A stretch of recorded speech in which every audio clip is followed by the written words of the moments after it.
Guys ಬ್ಯಾಂಗ್ಳೂರ್ದೆ ಸಕ್ಕತ್ತಾಗಿದೆ guys ಹೇಳ್ತಾಳೆ ಅಂತ ಕೇಳ್ಬಿಟ್ಟು ನಮ್ದು ₹1 ಇವ್ರದ್ದು 4 ಫಾರಿನ್ಸ್. ಬಟ್ ಅದು ನೋಡ್ದೆ ಹೆಂಗ್ ಹೋಗೋದು ಗುರು, ನಾನಂತೂ ಇಲ್ಲೇ ಇರ್ತೀನಿ ಒಂದು ವಾರ. ನೋಡಿ ಗೈಸ್ ಹಿಂಗೆ ಅಡ್ವೆಂಚರಸ್, ಟ್ರೈನು ಫ್ಲೈಟ್ ಇವೆಲ್ಲ ಹಿಡಿಯೋ ಗೊತ್ತಿಲ್ಲ, ಹಂಗೆ ಈಜ್ಕೊಂಡು ಓಡ್ಕೊಂಡು ಬಂದ್ಬಿಟ್ಟೆ ಪುಸಕ್ ಫಾರಿನ್ ಸ್ಟೇಷನ್. ಎಷ್ಟು ಫಾಸ್ಟ್ ಆಗತ್ತೀಯ ನೋಡ್ತೀನಿ ಇವಾಗ. ಒಂದೇ ಕಾಲಲ್ಲತ್ಲ 25,001ನೇ ರಿವ್ಯೂ ಇವಳ್ದೆ. ಯೂಟ್ಯೂಬ್ ಮಾಡಿದ್ರೆ ಹೌದು. ಚಾನೆಲ್ ಹೆಸರು hey guys, welcome back to another vlog. So ನೀವು ಲಾಸ್ಟ್ ವ್ಲಾಗಲ್ಲಿ ನೋಡಿರ್ತೀರಾ, ನಾವು ಜರ್ಮನಿಯಿಂದ ಬುಡಾಪೆಸ್ಟಿಗೆ ಬರಬೇಕಾಗಿದ್ದವರು ಮಧ್ಯ ವಿಯೆನ್ನಾದಲ್ಲಿ ಒಂದು ಹಾಫ್ ಡೇ ಸ್ಪೆಂಡ್ ಮಾಡಿ ಇವತ್ತು ಸಾಯಂಕಾಲ ಬುಡಾಪೆಸ್ಟ್ನ ರೀಚ್ ಆದ್ವಿ. ನಾವು ಬುಡಾಪೆಸ್ಟ್ ರೀಚ್ ಆದಾಗ ಅರೌಂಡ್ 5 o'clock ಆಗಿತ್ತು ಅಂತ ಅನ್ಸುತ್ತೆ. ಒಂದು 2 hours ರೆಸ್ಟ್ ಮಾಡಿ ಇವಾಗ ಟೈಮ್ ಅರೌಂಡ್ 7:15 ಆಗಿದೆ. ಸೊ ನಮಗೂ ಏನು ಬೇರೆ ಕಾರ್ಯಕ್ರಮ ಇರಲಿಲ್ಲ ಇವತ್ತು, ಹಾಗಾಗಿ ನಾವು ಇಲ್ಲೇ ದಾನ್ಯೂಬ್ ರಿವರ್ ಹತ್ರ ಹೋಗ್ಬಿಟ್ಟು ಹಂಗೆ ನೈಟ್ ಲೈಫ್ ಎಕ್ಸ್ಪ್ಲೋರ್ ಮಾಡೋಣ ಅಂತ ಹೋಗ್ತಾ ಇದ್ದೀವಿ. ಮೋಸ್ಟ್ಲಿ ಚೆನ್ನಾಗಿರುತ್ತೆ ಅಂತ ಅನ್ಸುತ್ತೆ. ನಾವು ನಾಳೆ ನೈಟ್ ಕೂಡ ಇಲ್ಲೇ ಇರ್ತೀವಿ, ಆದರೆ ನಾಳೆ ನೈಟ್ ಬೇರೆ ಏನಾದರೂ ಮಾಡೋಣ, ಇವತ್ತೇನಾದರೂ ಇಲ್ಲೇನೆ ನೋಡ್ಕೊಂಡು ಬರೋಣ ನೈಟ್ ಲೈಫು ಅಂತ ಹೋಗ್ತಾ ಇದ್ದೀವಿ. ಇವಾಗ ನಾವಿರೋ ಜಾಗದಿಂದ ಪಾರ್ಲಿಮೆಂಟ್ ಹತ್ರ ಚೈನ್ ಬ್ರಿಡ್ಜ್ ಹತ್ರ ಹೋಗಬೇಕು ಅಂತಂದರೆ ಒಂದು ಮೆಟ್ರೋ ತೊಗೋಬೇಕು. ನಾವು ಇಲ್ಲಿದು ಡೇ ಪಾಸ್ ತೊಗೊಂಡಿದ್ದೀವಿ, 24 hours ಸಾಯಂಕಾಲ ತೊಗೊಂಡಿದ್ದು. ಸೊ ನಾಳೆ ಸಾಯಂಕಾಲವರೆಗೆ ಫುಲ್ ಎಲ್ಲಿ ಬೇಕಾದರೂ ಎಷ್ಟು ಬೇಕಾದರೂ ಓಡಾಡ್ಕೋಬೋದು. ಸೊ ಬನ್ನಿ ಇವಾಗ ಮೆಟ್ರೋ ತೊಗೊಂಡು ಪಾರ್ಲಿಮೆಂಟ್ ಹೌಸ್ ಚೈನ್ ಬ್ರಿಡ್ಜ್ ಹತ್ರ ಹೋಗ್ಬಿಟ್ಟು ನೋಡೋಣ ಹೆಂಗಿದೆ ಮಾಹೋಲ್ ಅಂತ. ಇದು ಸೆಕೆಂಡ್ ಬೇಸ್ಮೆಂಟ್ ಅಲ್ವಾ ನಾವು ಹೋಗ್ತಾ ಇರೋದು, ತುಂಬಾ ಕೆಳಗಿದೆ ಮೆಟ್ರೋಸ್. ಹೌದು, ಆದ್ರೆ ಬ್ಯಾಂಗ್ಳೂರ್ ಮೆಟ್ರೋಗೆ ತುಂಬಾ ಸಿಮಿಲರ್ ಆಗಿದೆ ಇವ್ರದ್ದು ಮೆಟ್ರೋಸ್.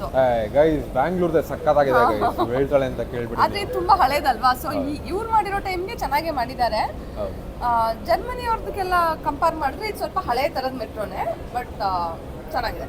ಅವ್ರವ್ರ ಶಕ್ತಿ ಅನುಸಾರ ಮಾಡಿದ್ದಾರೆ ಗೈಸ್. ಬನ್ನಿ ಹೇಳ್ತೀನಿ ಕಂಟ್ರಿ ಸ್ಟೋರಿ ಹೆಂಗೆ ಏನು ಅಂತ.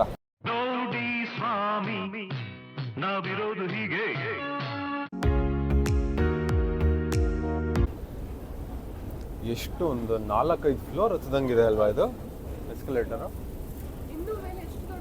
ಹೌದು, ಹೋಗ್ತಾನೇ ಇದೆ ಗೈಸ್. ಇವಾಗಷ್ಟೇ ನಾವು ಡ್ಯಾನ್ಯೂಬ್ ರಿವರ್ ಹತ್ರ ಬಂದ್ವಿ, ಆದರೆ ನಾನು ಅಂದ್ಕೊಂಡಷ್ಟು ಥರ ಕ್ರೌಡ್ ಏನಿಲ್ಲ. That to being a Sunday night ಖಾಲಿ ಹೊಡಿತಾ ಇದೆ. ಅದಕ್ಕೆ ಮೇ ಬಿ ಇನ್ನೊಂದು ರೀಸನ್ ಏನು ಅಂತಂದರೆ ಲಾಸ್ಟ್ ವೀಕೆಲ್ಲ ಇಲ್ಲಿ ಫ್ಲಡ್ಸ್ ಆಗೋಗಿತ್ತು. ಸೊ ಇಲ್ಲಿ ಸಿಕ್ಕಾಪಟ್ಟೆ ಮಳೆ ಆಗೋಗ್ಬಿಟ್ಟು ಈ ರಿವರ್ ಎಲ್ಲ ಒಂಥರ ಫ್ಲಡ್ ಥ್ರೆಟ್ಗೆ ಬಂದ್ಬಿಟ್ಟಿತ್ತು. ಸೊ ಮೋಸ್ಟ್ಲಿ ಯಾರೂ ಪ್ಲ್ಯಾನ್ ಮಾಡಿಲ್ಲ ಅಂತ ಅನ್ಸುತ್ತೆ. ನಾನು ಒಂದು 2-3 ವಾರ ಹಿಂದೆನೇ ಪ್ಲ್ಯಾನ್ ಮಾಡಿಬಿಟ್ಟಿದ್ದೆ. ಸೊ ನನ್ನ ಮಳೆ ಇದ್ದರೂ ಏನಿದ್ರು ಹೋಗೋಣ ಅಂತ ಡಿಸೈಡ್ ಆಗಿಬಿಟ್ಟಿದ್ದೆ. ನೋಡಿ ಫುಲ್ ಖಾಲಿ ಹೊಡಿತಾ ಇದೆ, ಯಾರೂ ಇಲ್ಲ ಜನ. ನಾನು ಫುಲ್ ಹ್ಯಾಪ್ನಿಂಗ್ ಇರುತ್ತೆ ಅಂತ ಅಂದ್ಕೊಂಡಿದ್ದೆ. ನಾವಿವಾಗಿರೋದು ಹಂಗರಿಯ ಕ್ಯಾಪಿಟಲ್ ಸಿಟಿಯಾದ ಬುಡಾಪೆಸ್ಟಲ್ಲಿ. ಹಂಗರಿ ಒಂಥರ ಇನ್ನೊಂಥರ ಲ್ಯಾಂಡ್ ಲಾಕ್ಡ್ ಕಂಟ್ರಿ. ನಿಮಗೆ ಸುತ್ತ ಒಂದು 7 ಕಂಟ್ರೀಸ್ ಬಾರ್ಡರ್ ಶೇರ್ ಆಗುತ್ತೆ. Slovenia, Slovakia, Ukraine, Austria. So ಈ ಥರ ಒಂದು 7 ಕಂಟ್ರೀಸ್ ಇದೆ. ಆ್ಯಂಡ್ ಇಲ್ಲಿದು ಅಫಿಷಿಯಲ್ ಲ್ಯಾಂಗ್ವೇಜ್ ಬಂದು ಹಂಗೇರಿಯನ್ ಅಂತ. ಆ್ಯಂಡ್ ಇಲ್ಲಿದು ಕರೆನ್ಸಿ ಬಂದು ಹಂಗೇರಿಯನ್ ಫಾರೆಂಟ್ ಅಂತ. ಕರೆನ್ಸಿ ಅಂತೂ ನೋಡಿದ್ರೆ ಮಂಕ ಹೋಗ್ತೀರಾ ನೀವು. ನಾವು ಜರ್ಮನಿಲಿದ್ದಾಗ €10 ಅಂತಂದರೆ ಒಂಥರ ದೊಡ್ಡ ಅಮೌಂಟು. ಇಲ್ಲಿ ನೀವು ಏನೇ ತಿನ್ನೋಕೆ ಹೋದ್ರೂ 15,000 20,000 ಅಂತಂತಾರೆ, ಒಂಥರ ಗಾಬರಿ ಆಗುತ್ತೆ. ಆದರೆ €1 ಇವ್ರದ್ದು ₹400 ಲೆಕ್ಕ, ಅಂದರೆ 400 ಹಂಗೇರಿಯನ್ ಫಾರೆಂಟ್ಸ್ ಲೆಕ್ಕ. ನೀವೇನಾದರೂ ಇಂಡಿಯನ್ ರುಪೀಸ್ ಬಗ್ಗೆ ಮಾತಾಡಿದ್ರೆ ನಮ್ಮದು €1 ಇವ್ರದ್ದು 4 forints. So Hungary no doubt a most affordable country in Europe. ಅದಕ್ಕೆ ಯುರೋಪಿಗೆ ಬರೋ ಆಲ್ಮೋಸ್ಟ್ ಎಲ್ಲರೂ ಬುಡಾಪೆಸ್ಟ್ನ ವಿಸಿಟ್ ಮಾಡೇ ಮಾಡ್ತಾರೆ. ಬಿಕಾಸ್ ನೀವು ಸ್ವಿಟ್ಜರ್ಲ್ಯಾಂಡು, ಪ್ಯಾರಿಸ್ಸು ಇಲ್ಲೆಲ್ಲ ಹೋಗಿ ಬಂದರೆ ನಿಮ್ಗೆ ಇದು ಲೆಕ್ಕನೇ ಇಲ್ಲ. ತುಂಬ ಅಫೋರ್ಡಬಲ್ಲು, ಆರಾಮಾಗಿ ಬಂದು ಹೋಗ್ಬೋದು. ಅವ್ನು ಭಯಾನಕವಾಗವನೋ ನೀನು ಭಯಾನಕವಾಗಿದೆಯೋ ಗೊತ್ತಾಯ್ತಾ ಅಲ್ಲ, ಇಬ್ರದಂತೂ ಡೆಡ್ಲಿ ಕಾಂಬಿನೇಷನು. ಬಾಯದ್ದು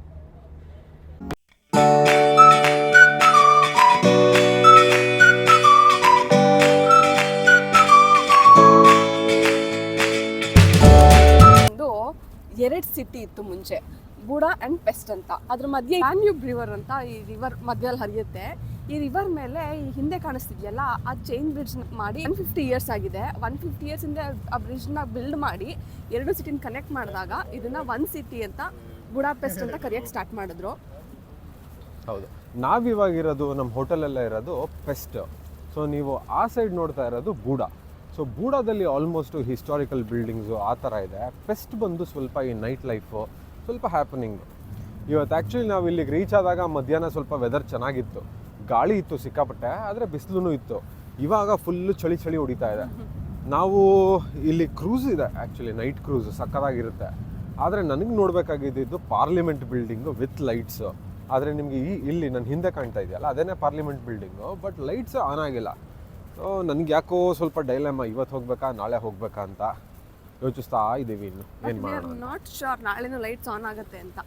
ಹೌದು ಅದು ನಿಜಾನೇ, ಬಟ್ ಅದು ನೋಡಿದೆ ಹೆಂಗೆ ಹೋಗೋದು ಗುರು, ನಾನಂತೂ ಇಲ್ಲೇ ಇರ್ತೀನಿ ಒಂದು ವಾರ. ನಾನು ಹೋಗಿರ್ತೀನಿ, ನೀನು ಬಾ. ಲಾಸ್ಟ್ ಕ್ರೂಸ್ ಇದು 9:15 ಇರೋದು.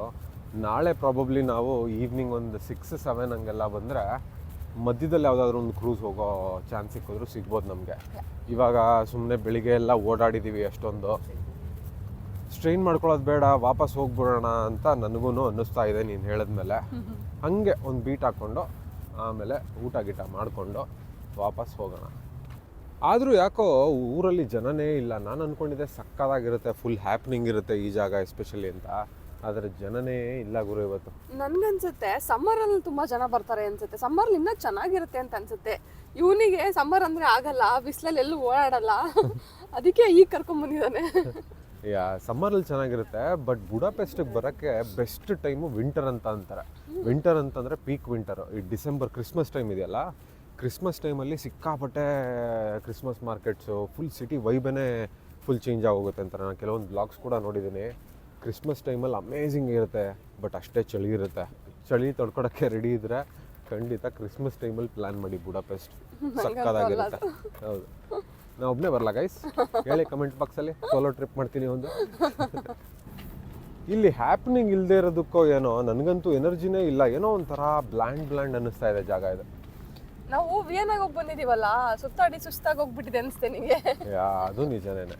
ಮೋಸ್ಟ್ಲಿ ಇವತ್ತೊಂದು ಒಳ್ಳೆ ನ್ಯಾಪ್ ಮಾಡಿ ಬೆಳಿಗ್ಗೆ ಇದ್ದರೆ ಆಮೇಲೆ ಬುಡಾಪೆಸ್ಟ್ ಎಕ್ಸ್ಪ್ಲೋರ್ ಮಾಡೋಕ್ಕೆ ರೆಡಿ ಆಗಿರ್ತೀನಿ ಅಂತ ಅನ್ಸುತ್ತೆ. Yeah but before that I need ಅನ್ನ ಸಾಂಬಾರ್. ಇಲ್ಲಿ ಎಸ್ಕಲೇಟರ್ಗಳು ಏನು ಫಾಸ್ಟ್ ಇದ್ದಾವೆ ಅಂತಂದ್ರೆ ನಡಿಯ ಭಯ ಆಗ್ತಾ ಇದೆ ನನಗೆ. ನೀನು ಹಿಂಗೆ ಸ್ಟೈಲ್ ಹೊಡ್ಕೊಂಡು ನಿಂತ್ಕೊಂಡ್ರೆ ಜನ ಹೋಗಿತಾರಷ್ಟೇ. ನೋಡಿ ಗೈಸ್, ಹಿಂಗೆ ಅಡ್ವೆಂಚರಸ್ ಪಟ್ ಅಂತ ಹತ್ಬಿಡ್ಬೇಕು, ಇಲ್ಲ ಅಂತಂದ್ರೆ ಡೈರೆಕ್ಟ್ ಡ್ರಾಪೇ. ನೋಡಿ ಎಷ್ಟು ಕೆಳಗಡೆ ಇದೆ ಅದು ಅಂತ. ನೋಡಿ ಫ್ರೆಂಡ್ಸ್, ಊರಲ್ಲಿ ಇಲ್ದೇ ಇರೋದೆಲ್ಲ ಮಾತಾಡ್ತಾನೆ. ಇವನಿಗೆ ಒಂದು ಟ್ರೈನ್ ಹಿಡಿಯೋಕೆ ಗೊತ್ತಿಲ್ಲ ಕರೆಕ್ಟಾಗಿ. ಹ್ಞೂ ಗೈಸ್, ಟ್ರೈನು ಫ್ಲೈಟ್ ಇವೆಲ್ಲ ಹಿಡಿಯೋಕೆ ಗೊತ್ತಿಲ್ಲ, ಹಂಗೆ ಈಜ್ಕೊಂಡು ಓಡ್ಕೊಂಡು ಬಂದ್ಬಿಟ್ಟೆ ಜರ್ಮನಿಗೆ. ಇವಳು ಅಂತಾಳೆ, ನೀವು ಕೇಳಿ. ಅಲ್ಲಿಂದ ಬರ್ಬೇಕಾದ್ರೆ ಎಲ್ಲಿ ಇಳ್ದಿದ್ವು ಅಲ್ಲೇ ಹತ್ತಣ ಅಂತ ಹೇಳ್ತೀಯಾನೆ. ಇದಾ ಬುದ್ಧಿವಂತರು ಮಾಡೋ ಕೆಲಸ. Metro is like life, it's two way. Actually ನಾವು ಆಪೋಸಿಟ್ ಸೈಡಲ್ಲಿ ಹತ್ತಬೇಕು. ಸೊ ನಾನು ಇವನ್ನ ಇವಾಗ ಕರೆಕ್ಟ್ ಪ್ಲಾಟ್ಫಾರ್ಮ್ ಕರ್ಕೊಂಡ್ಬಂದು ನಿಲ್ಸಿದ್ದೀನಿ. ಇವಳು ಇಲ್ಲ ಅಂದಿದ್ರೆ ನನ್ನ ಲೈಫ್ ಭಾರಿ ಕಷ್ಟ ಆಯ್ತು ಗೈಸ್. ಯಪ್ಪ, thank you so much for being with me. Last time ನೆನಪೈತಲ್ಲ ಗೈಸ್, ಉಲ್ಟಾ ಕರ್ಕೊಂಡು ಹೋಗ್ಬಿಟ್ಟು ಹೆಂಗೆ ಹೋಗಿಸ್ಕೊಂಡಿದ್ಲು ಅಂತ. ಈಗ ಒಂಚೂರು ಹುಷಾರಾಗವಳೆ ಅಷ್ಟೇ, ಅದಕ್ಕೆ ಬಿಡ್ತಾ ಅವಳೆ ರೀಲು.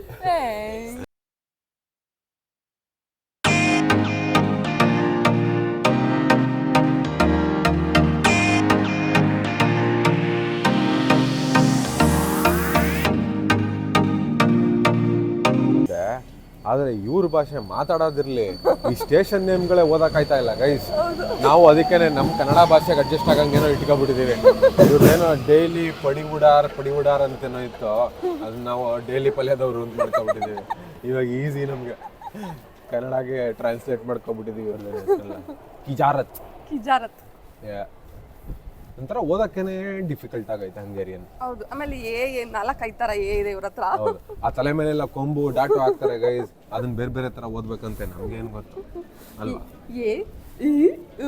ನಮ್ಮ ಕಡೆ ಅಂತಾರಲ್ಲ. ನಿಮ್ ಕಡೆಯಿಂದ ಜರ್ಮನ್ ಕಡೆನಾ? ಜರ್ಮನ್ ನಿಮ್ ಕಡೆನಾ ಇವಾಗ? ಬಿಡಪ್ಪ. ಅಲ್ಲಿ ನೋಡಿ ಗೈಸ್ ಹೆಸರುಗಳನ್ನ ನಾನು ತೋರಿಸ್ತೀನಿ. ಆ ಸ್ಟೋರಿಯ ಬಿಟ್ರೆ ಇನ್ಯಾವುದು ಓದಕ್ಕಾಯ್ತಾ ಇಲ್ಲ. ಅಲ್ಲೇ ಬೆಟತ್ತಿತ್ತರಿ ಸ್ನೆಲ್ ಕರ್ಮಾಂತರ್ ಡೈಲಿ ಪಲ್ಯದವರ್, ಅದು ಹೇಳ್ತಿದ್ನಲ್ಲ ನಿಮಗೆ ಗೈಸ್. ಬಿಗ್ ಫ್ರೆಂಡ್ಸ್ ಅಪ್ ಎಲ್ಲಿ ಪುಸಕ್ ಫ್ರೆಂಡ್ ಸ್ಟೇಷನ್ ಪುಸ್ಕಾಸ್ ಕತೆ. ನಡಿ ನೀನು ಅದೆಷ್ಟು ಫಾಸ್ಟ್ ಆಗತ್ತತ್ಯಾ ನೋಡ್ತೀನಿ ಇವಾಗ. ಒಂದೇ ಕಾಲಲ್ಲತ್ಲ.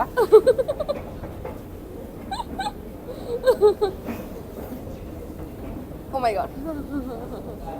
ಆದ್ರೆ ಹಿಂಗಂದ್ರೆ ಹಿಂದಕ್ಕೆ ಬೀಳಂಗಾಗುತ್ತೆ, ಅಷ್ಟು ಎತ್ತರ ಐತೆ ಅದು. ಹಿಂಗ್ ನಿಂತ್ಕೋಬೇಕು ಇದಕ್ಕೆ. ಮುಂಬದಿ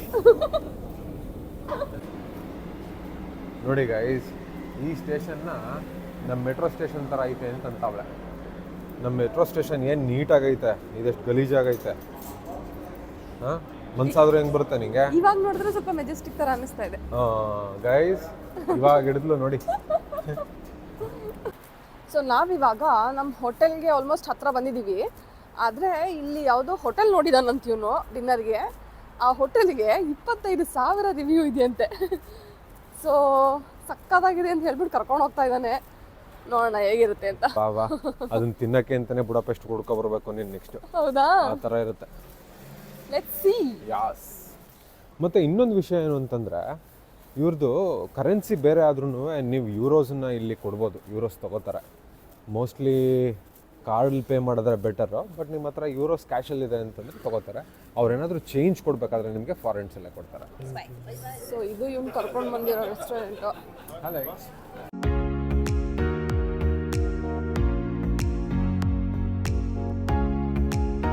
ನೋಡಿ ಗೈಸ್, ಇವನು ಅಷ್ಟು ಓವರ್ ಕಾನ್ಫಿಡೆಂಟ್ ಆಗಿ ತುಂಬ ಚೆನ್ನಾಗಿರುತ್ತೆ ಅಂತ ಹೇಳಿ ಕರ್ಕೊಂಡೋದಾಗಲೇ ಅಂದ್ಕೊಂಡೆ ಏನಾದರೂ ಮಾಡ್ತಾನೆ ಅಂತ. ಆ ಹೋಟೆಲ್ ತುಂಬ ಬರೀ ಬೀಫು ಪೋರ್ಕ್ ಅಷ್ಟೇ ಇರೋದು. ಒಂದೇ ಒಂದು ಚಿಕನ್ ಐಟಮ್ ಇದೆ, ಅದರಲ್ಲೂ ಏನು ಗ್ಯಾರಂಟಿ ಇಲ್ಲ ಚಿಕನ್ ಇದೆ ಅದು ಅಂತ. ಅದಕ್ಕೆ ಹ್ಯಾಮೇನೋ ಮಿಕ್ಸ್ ಮಾಡಿರ್ತಾರೆ ಅಂತ ಅಂದವಳು.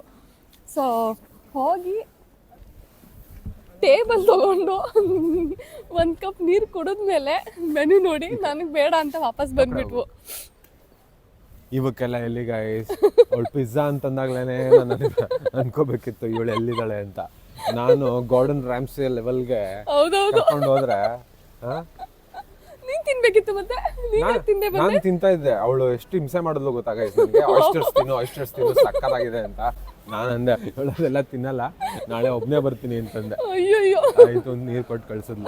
ನೀರಿಗೆ ಪೇ ಮಾಡಲ್ಲ ಅಂತಂದ್ರೆ ಅವಳು ಎಷ್ಟು ಬೇಜಾರು ಮಾಡ್ಕೊಬಿಟ್ಲು ಅಂತಂದ್ರೆ ಕೊನೆಗೆ no you don't have to pay for the water ಅಂತಂತ ಅದು ಉರ್ಕೊಂಡು ಹೇಳಿದವಳು. ಬೇಜಾರು ಮಾಡ್ಕೊಂಡಲ್ಲ.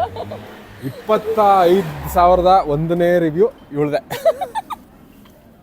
ಆ ಪ್ಲೇಸ್ಗೆ. ಹೌದು, ಅದ್ರಲ್ಲಿ ಹೋಗ್ಬಿಟ್ಟು ಹಾಕ್ತೀನಿ ನಾನು, ನಿಮಗೆ ಚಿಕನ್ನೇ ಬೇಕು ಅಂತಂದ್ರೆ ಖಂಡಿತ ಇಲ್ಲಿಗೆ ಹೋಗ್ಬೇಡಿ ಅಂತ. ಒಂದೇ ಒಂದು ಚಿಕನ್ ಡಿಶ್ ಇದೆ, ಒಂದೇ ಒಂದು ಲ್ಯಾಂಬ್ ಡಿಶ್ ಇದೆ. ಬೇರೆ ಏನು ತಿನ್ನಲ್ಲ ಅಂತಂದ್ರೆ ನಾನು ಏನು ಮಾಡಲಿ ಗೈಸ್, ನೀವು ಹೇಳಿ, ನಂದ ತಪ್ಪು. ನೀನ್ ತಿಂತೀಯಾ ಬೇರೆ? ಬನ್ನಿ ಇವಾಗ ಕೊಡಿಸ್ತೀನಿ ನೋಡಿ ಏನು ಕೊಡಿಸ್ತೀನಿ ಅಂತ ಹೇಳಿ. ನಂಗೆ ಗೊತ್ತು ಇಳ್ದು ಫಾರ್ಮುಲಾ. ನಮ್ಮ ಹೋಟೆಲ್ ಹತ್ರ ಇದೊಂದಿದೆ, ಇಸ್ತಾನ್ಬುಲ್ ಕೆಬಾಬ್ ಅಂತ. ಇಲ್ಲಿಗೆ ಹೋಗೋಣ ಅಂತ ನೋಡ್ತಾ ಇದ್ದೀವಿ. ಸೊ ಇದು ನಾವು ಉಳ್ಕೊಂಡಿರೋ ಹೋಟೆಲ್ಲು ರಾಯಲ್ ಪಾರ್ಕ್ ಹೋಟೆಲ್ ಅಂತ. ಚೆನ್ನಾಗಿದೆ. ಸೆಂಟ್ರಲ್ ಸ್ಟೇಷನಿಂದ ಒಂದು 5 ಮಿನಿಟ್ಸ್ ವಾಕ್ ಅಂತ ಹೇಳ್ಬೋದು. ಒಳಗಡೆ ರೆಸ್ಟೋರೆಂಟು ಇದೆ.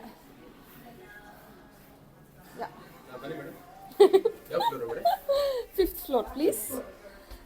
ನಾವು ಅವಾಗಲೇ ಬಂದಾಗ ಅಲ್ಲಿ ನಿಂತ್ಕೊಂಡು ಅಲ್ಲಿದೆ ಲಿಫ್ಟು, ಅಲ್ಲಿಗೆ ಹೋಗೋದು ಹೆಂಗೆ ಅಂತ ಓಡಾಡ್ತಾ ಇದ್ವು. ನೋಡಿದ್ರೆ ಹಿಂದೆ ಇತ್ತು. ಚೆನ್ನಾಗಿದೆ. ನಾವು ಮೈಸೂರು. ಮೈಕ್ ಯೂಟ್ಯೂಬ್ ಮಾಡಿದ್ರೆ. ಹೌದು, ಚಾನೆಲ್ ಹೆಸರು ಮೈಸೂರು ಕಪಲ್ ಅಂತ. ನೋಡೋರೆಲ್ಲ ಸಬ್ಸ್ಕ್ರೈಬ್ ಮಾಡಿದ್ದಾರೆ, ಆಲ್ಮೋಸ್ಟ್ ಮಾಡಿದ್ದಾರೆ. ಇವಾಗ ಸ್ಟಾರ್ಟ್ ಮಾಡಿರೋದಲ್ವಾ, ನಿಧಾನಕ್ಕೆ ಮಾಡ್ತಾರೆ. ಪೇಷನ್ಸ್ ಬೇಕು ಸರ್. ಏನು ನಿಮ್ದು ಕಂಟೆಂಟ್? ಕಪಲ್ ಕಂಟೆಂಟ್ ನಮ್ದು. ಆಕ್ಚುಲಿ ಟ್ರಾವೆಲ್ ಕಂಟೆಂಟ್ ನಮ್ದು. ಟ್ರಾವೆಲ್ ಸರ್ ನಮ್ಮ ಕಂಟೆಂಟ್. ಯಾವುದು ಟಾಟಾ ಸುಮೋ ಓಡಿಸಿರಾ ಇಲ್ಲ ಟಿಟಿ ಓಡಿಸಿರಾ?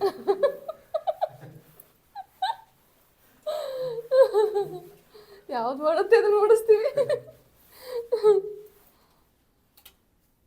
ಸೊ ನಾವು ಪಾರ್ಸಲ್ ತಗೊಂಡು ಬಂದಿದ್ದೀವಿ. ರೂಮಲ್ಲಿ ಕುತ್ಕೊಂಡು ಆರಾಮಾಗಿ ತಿನ್ನೋಣ ಅಂತ. Favourite. My favourite. So guys, ಇವಾಗಷ್ಟೇ ನಾವು ರಶ್ಮಿದು ಫೇವ್ರೆಟ್ ಫುಡ್ನ ಪಾರ್ಸಲ್ ತೊಗೊಂಡು ರೂಮಿಗೆ ಬಂದಿದ್ದೀವಿ. ಇವಾಗ ಊಟ ಮಾಡಿ ಮಲ್ಕೊಂಡು ನಾಳೆ ಬೆಳಿಗ್ಗೆ ಎದ್ದು ಬುಡಾಪೆಸ್ಟ್ನ ಎಕ್ಸ್ಪ್ಲೋರ್ ಮಾಡೋ ಪ್ಲ್ಯಾನು. ನಾಳೆ ಫುಲ್ ಡೇ ಪ್ಲ್ಯಾನ್ ರೆಡಿ ಇದೆ ನನ್ನ ಹತ್ರ. ಸೊ ರಶ್ಮಿನ ಬೇಗ ಎದುರಿಸಿ ಕರ್ಕೊಂಡು ಹೋಗಿ ಎಲ್ಲ ಜಾಗ ಕವರ್ ಮಾಡೋದೇ ನಾಳೆಯ ಟಾಸ್ಕು. ಇವತ್ತು ನಾವು ವಿಯನಾದಲ್ಲಿ ಎಕ್ಸ್ಪ್ಲೋರ್ ಮಾಡಿದ್ಬಿಟ್ರೆ ಬುಡಾಪೆಸ್ಟಲ್ಲಿ ಜಾಸ್ತಿ ನಮ್ಗೆ ಎಕ್ಸ್ಪ್ಲೋರ್ ಮಾಡೋಕ್ಕೆ ಏನು ಸಿಗಲಿಲ್ಲ. ಏನೂ ಮಾಡಲಿಲ್ಲ. ಮೋಸ್ಟ್ಲಿ ಬಿಕಾಸ್ ನಾವು ಟಯರ್ಡ್ ಆಗಿದ್ವಿ, ಮತ್ತು ಅಲ್ಲೇನೋ ವೈಬ್ ಮ್ಯಾಚ್ ಆಗಲಿಲ್ಲ ಇವತ್ತು ಯಾಕೋ ಅಲ್ಲಿ ನಮ್ಮ ರಿವರ್ ಬ್ಯಾಂಕ್ಸ್ ಹತ್ರ. After flood effects. ಬಟ್ ನಾಳೆ ನೋಡೋಣ, ಮಜಾ ಇರುತ್ತೆ ಅಂತ ಅನ್ಸುತ್ತೆ. So hope you all like this random vlog. ಈ ವ್ಲಾಗ್ಗೆ ಏನೋ ತಲೆ ಇಲ್ಲ ಬುಡ ಇಲ್ಲ ಅಂತಾರಲ್ಲ, ಆ ಥರ ಹೇಳಿ ನಿಮ್ಗೆ ಹೇಗೆ ಅನ್ನಿಸ್ತು ಅಂತ. ಈ ವ್ಲಾಗ್ ನಿಮ್ಗೆ ಇಷ್ಟ ಆಗಿದ್ರೆ ದಯವಿಟ್ಟು ಲೈಕ್ ಮಾಡಿ, ಶೇರ್ ಮಾಡಿ, ಹಾಗೆ ನಮ್ಮ ಚಾನೆಲ್ನ ಸಬ್ಸ್ಕ್ರೈಬ್ ಮಾಡಿ. ಹಾಗೆ ನೀವೇನಾದ್ರೂ ನಮ್ಮನ್ನ ಇನ್ಸ್ಟಾಗ್ರಾಮ್ ಅಲ್ಲಿ ಫಾಲೋ ಮಾಡ್ತಿಲ್ಲ ಅಂದ್ರೆ ದಯವಿಟ್ಟು ಫಾಲೋ ಮಾಡಿ. ನಾವು ಅಲ್ಲಿ ತುಂಬಾ ರ್ಯಾಂಡಮ್ ಕಂಟೆಂಟ್ ಪೋಸ್ಟ್ ಮಾಡ್ತೀವಿ and you'll definitely like it. So ನಾವು ನಿಮಗೆ ನಾಳೆ ಇನ್ನೊಂದು ಹೊಸ ಬ್ಲಾಗ್ ಅಲ್ಲಿ ಸಿಗ್ತೀವಿ from Budapest. Until then you all take care. Bye bye. Bye.